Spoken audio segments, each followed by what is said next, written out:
Okay, I'll use the handheld. Okay. I'd like to begin with Royal Highness Princess Reem Ali, a member of the film industry's, member of the board of the Royal Film Commission. So the film industry seems to have discovered Jordan as a fantastic movie set. And there are currently there's currently films in production, other ones on the horizon. But I'm wondering if the current production facilities are adequate, whether there's trained personnel, whether you're fully exploring the potential for developing a Jordanian tourism that will also train members of the communities who live near the film sites. Absolutely. Thank you so much, Ani, and thank you all for being here, Your Majesties, Your Excellencies, Your Royal Highness. So I'll just go very quickly to answer your question, but I'd just like to give an overview of what film tourism in Jordan is really about. So we're going to be talking briefly about the economic impact of productions, that's film and TV, why Jordan is the ideal place for productions, and that will include an answer to your question about crews, skills, and how it works with the local communities, and film tourism as an opportunity for growth. And I might add at the outset that none of this really would be possible without the enabling environment that has been created by His Majesty for all this to really thrive and take place in our country. For 10 years, the past 10 years, the foreign and local film productions, just to give a rough figure, have spent over an estimated $335 million and created 95,000 job opportunities in Jordan. And we're hoping that we will see more of that in the future. What Jordan offers is, of course, the unique and diverse locations that you've been seeing in the pictures. If anybody has seen the film A Private War with Rosamund Pike, that was actually filmed almost entirely in Jordan, including scenes where Jordan was doubling as Sri Lanka. So that gives you an idea of the diversity of the landscapes that we have here. There's historical and religious sites. Indiana Jones, as you've seen, was shot in Petra. The safe and secure environment is extremely important, and the skilled local crew. Now that's an answer directly to your question, which the Royal Film Commission, since its creation by my husband Prince Ali 16 years ago, has been steadily growing. We train local crew. We use opportunities offered by productions that come in as well to continue that training and further that training. And we offer all sorts of workshops within the Royal Film Commission, not only within Amman, but also in all the governorates where we have film centers that offer these opportunities for anyone who's interested to really learn, and then they're able to work on films that come and shoot on location.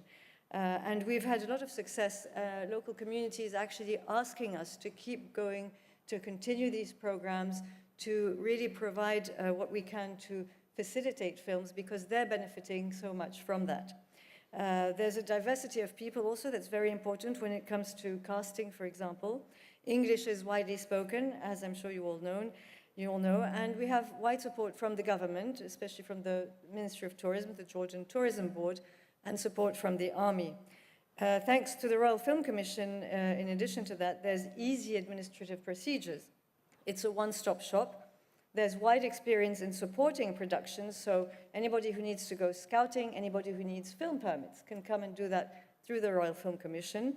And finally, there are financial incentives, which are actually probably the most important thing. And I'd like to announce something here. So far, eligible productions can benefit from 10% to 20% of a cash rebate, and they can also benefit from sales tax and customs duties exemptions. Now, the Finance Ministry has currently doubled these incentives in the budget, which allows us to extend our rebate program to more films and increase the ceiling for each production, and that will help us compete with the region in terms of attracting film productions.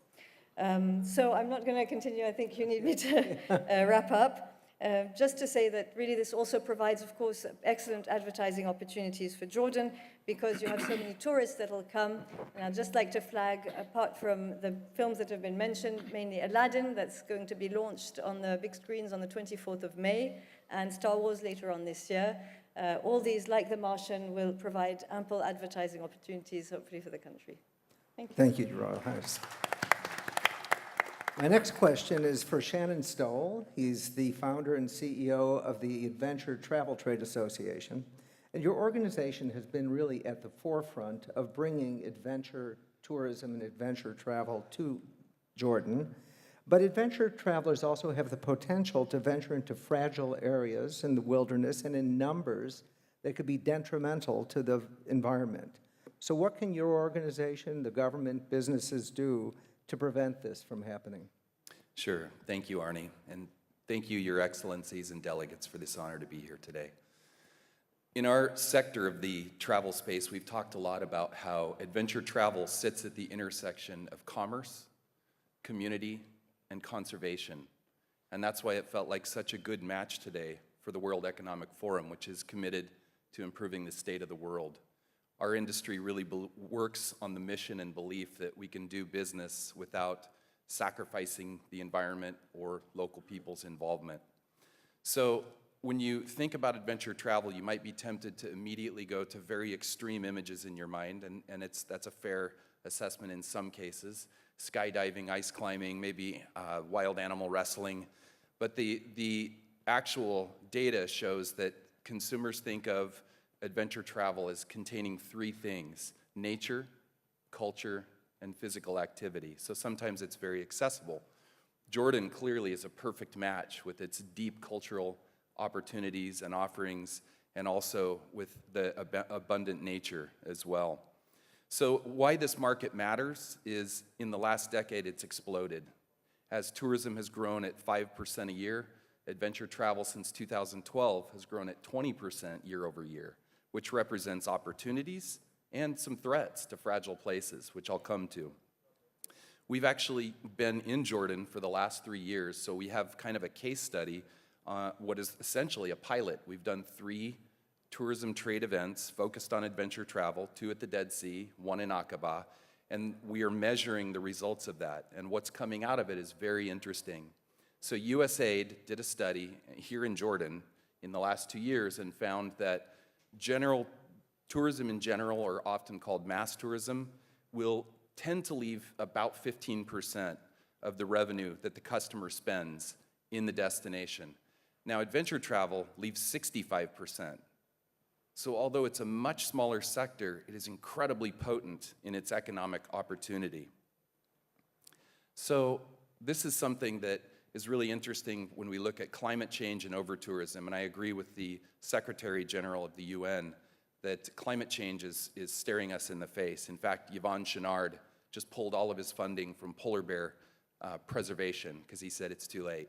They're gone. They're on their way out. So we're facing not stuff far in the future, but stuff that's right around the corner. In regards to what can we do to prevent damage today, I think the answer is multifold. Certainly training and education. And USAID, our organization, the Ministry of Tourism and Antiquities, and other bodies within Jordan are working. We've trained guides. We're training trainers so it can propagate best practices throughout the country. And then also, there's the opportunity for more strategies. For example, Peru right now is looking at how do we take travelers anywhere but Machu Picchu? Can tour operators sell Peru without Machu Picchu? And the answer is yes. So we're looking at very interesting ways to move along there. Finally, I think the tourists that come tend to be sensitive. As the saying goes in India, eyes on the tiger mean the tiger is safe. It means good managed tourism is going to protect tourism. So with that, I would just say as Jordan and as other countries look at developing your tourism, I would say look at values and value, not volume. Thank you, Arnie. Thank you. My next question is for Rustam Mikjan, Acting Director General of the Baptism Site. So Jordan's religious sites are extraordinary. If a visitor had only a week, 6 days, to explore Jordan's holy sites, how would you recommend they spend their time? Well, to start with, I think we're blessed to be present right here where within a radius of around 25 kilometers only, we've got 4 gems that are there for everybody to enjoy. The baptism site is not far away from here. It's the land of prophets. It's where Elijah was taken up to heaven. John came and lived in a simple cave, preparing the way for the Lord, and eventually John met Jesus and baptized him, and that's where Christianity physically started. So therefore, it's a very important site. I always say, probably a lot of people have said Jordan or the Dead Sea is the lowest point on earth. But let me add that the baptism site at the place where the Lord was baptized, that's the lowest archaeological discovery on earth, but it's closest to heaven. So basically, Jordan is heaven on earth. Whatever I talk, the baptism site is my baby, but I need to go to other places, to other sites of great importance to mankind. That Mount Nebo would be another one where Moses had his final look to the Jordan Valley, Gilad, and the Holy Land. But then we move on to Madaba. Madaba is definitely one of the most famous cities on earth, mosaic cities that is. And at the end of the 19th century, the most precious mosaic map was discovered. The mosaic map of the Holy Land, which includes 156 sites that are mentioned in the Bible. We are honored in Jordan, as the kids have just shown us, that we have 34 of them at least present in Jordan.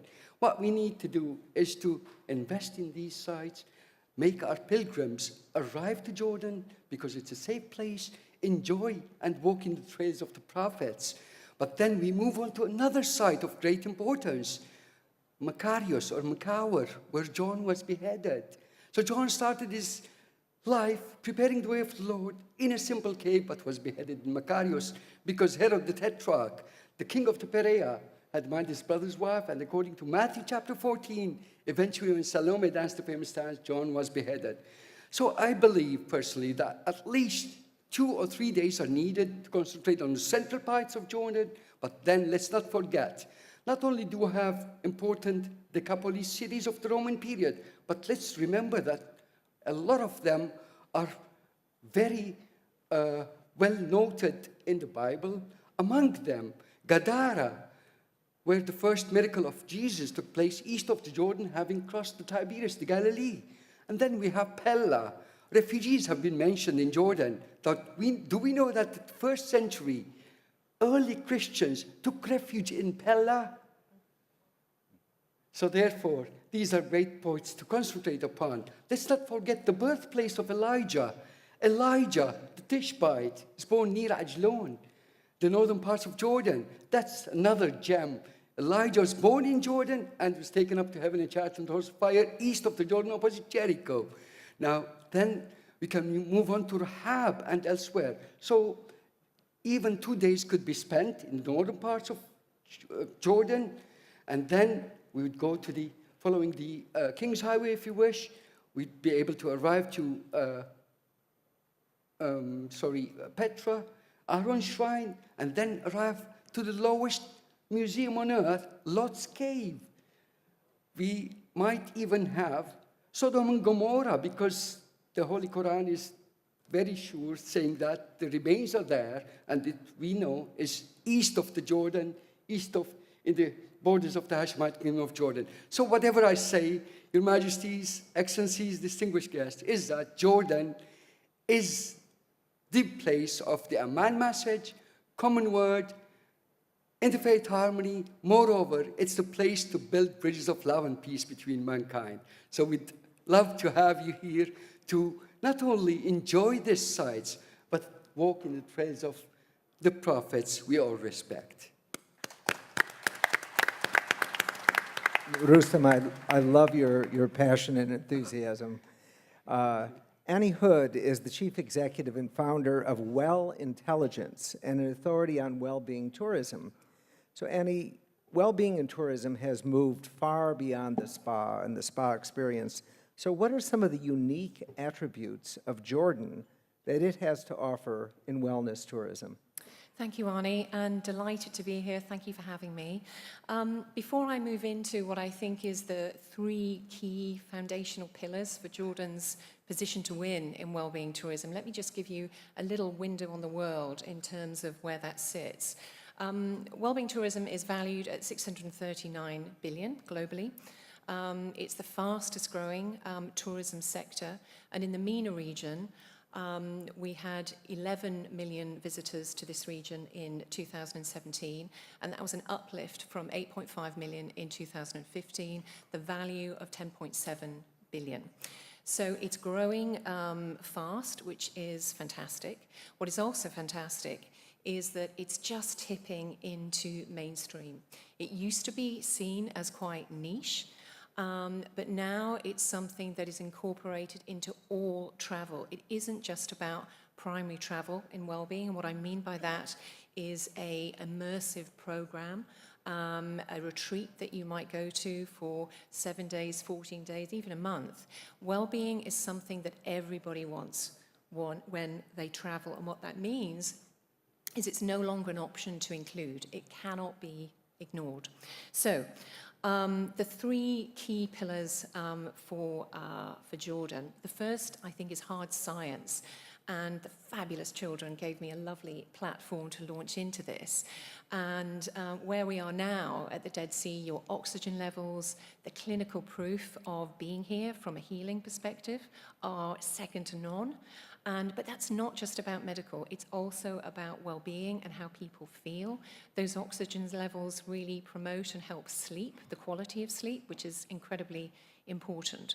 And I think from that perspective, that evidenced brand of Jordanian well-being will be one of your cornerstones. Number 2, spiritual resonance and digital detox. As we all know, technology has almost taken over our lives, but people want to escape from that.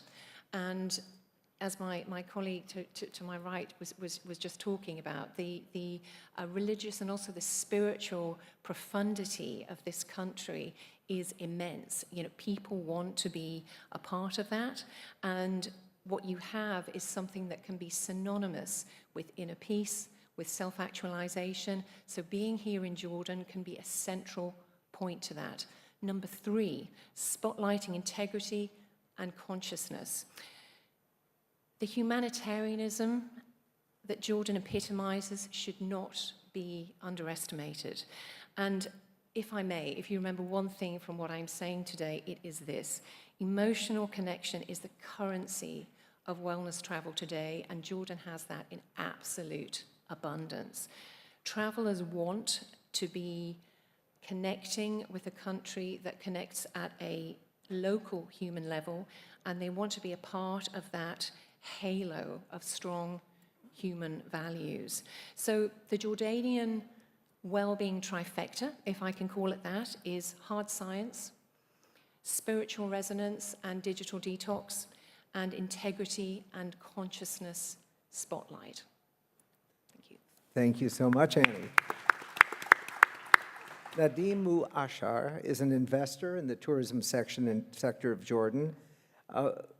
Nadim, the tourism sector, Petra is the single most visited site, and you're working on a project that brings it and Wadi Musa, the whole region, to life in greater scale with greater historical perspective. Can you sum up its potential economic impact in terms of both growth of visitors and contribution to nearby communities? Thank you, Arnie. The reality is Petra is one of the kingdoms that have developed in the region and have passed on its civilization to the country of Jordan and the region. And the Nabateans have had a major role in developing the city of Petra as it stands today and understood today. But unfortunately, we only see the treasury in Petra. That's what we relate to. The reality is there is a big culture behind Petra that needs to be understood as well, because it is a very attractive and interesting culture that we should focus on and try to bring about in the community that lives around there. So there is the Petra section, which is the heritage that we have. But there is the Wadi Musa part, which is a very important part of that realm of tourism in that sector? How can we make projects that are inclusive, that creates inclusion for the community, that brings prosperity to them as much as it brings prosperity to the investors? How do we bridge the gap between the communities through our touristic sites? It's very important for us to remember that tourism thrives on the human integration, and it also thrives on the understanding of culture, of each other, and finally, it all happens in a very joyful and happy mood. It's in a happy platform, and that's the time to reach out to people and really try to connect to them as well as we can. One of these steps that I would like to, if time allows me, because time's up. Please continue. All right. The most important part for us is to see how we can get the country to work as a whole. The youth in the country will be the engine that will drive these sites.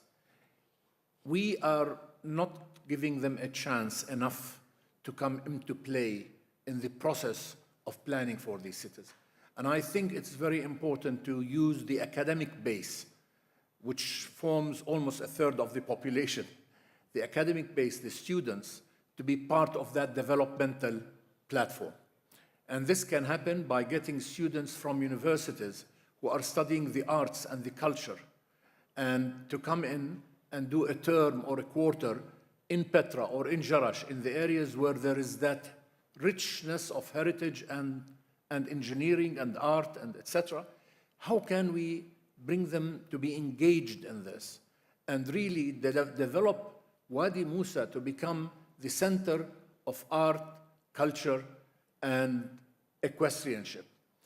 This is a very important stage which we can do through the academia by improving our academics there for applied learning and bringing people to exhibit their artwork, do their artwork there, create a platform of big park in the Wadi sides, not the Wadi itself, on the sides of the Wadi, to become the exhibition area, where people integrate between the students, the visitors, the community.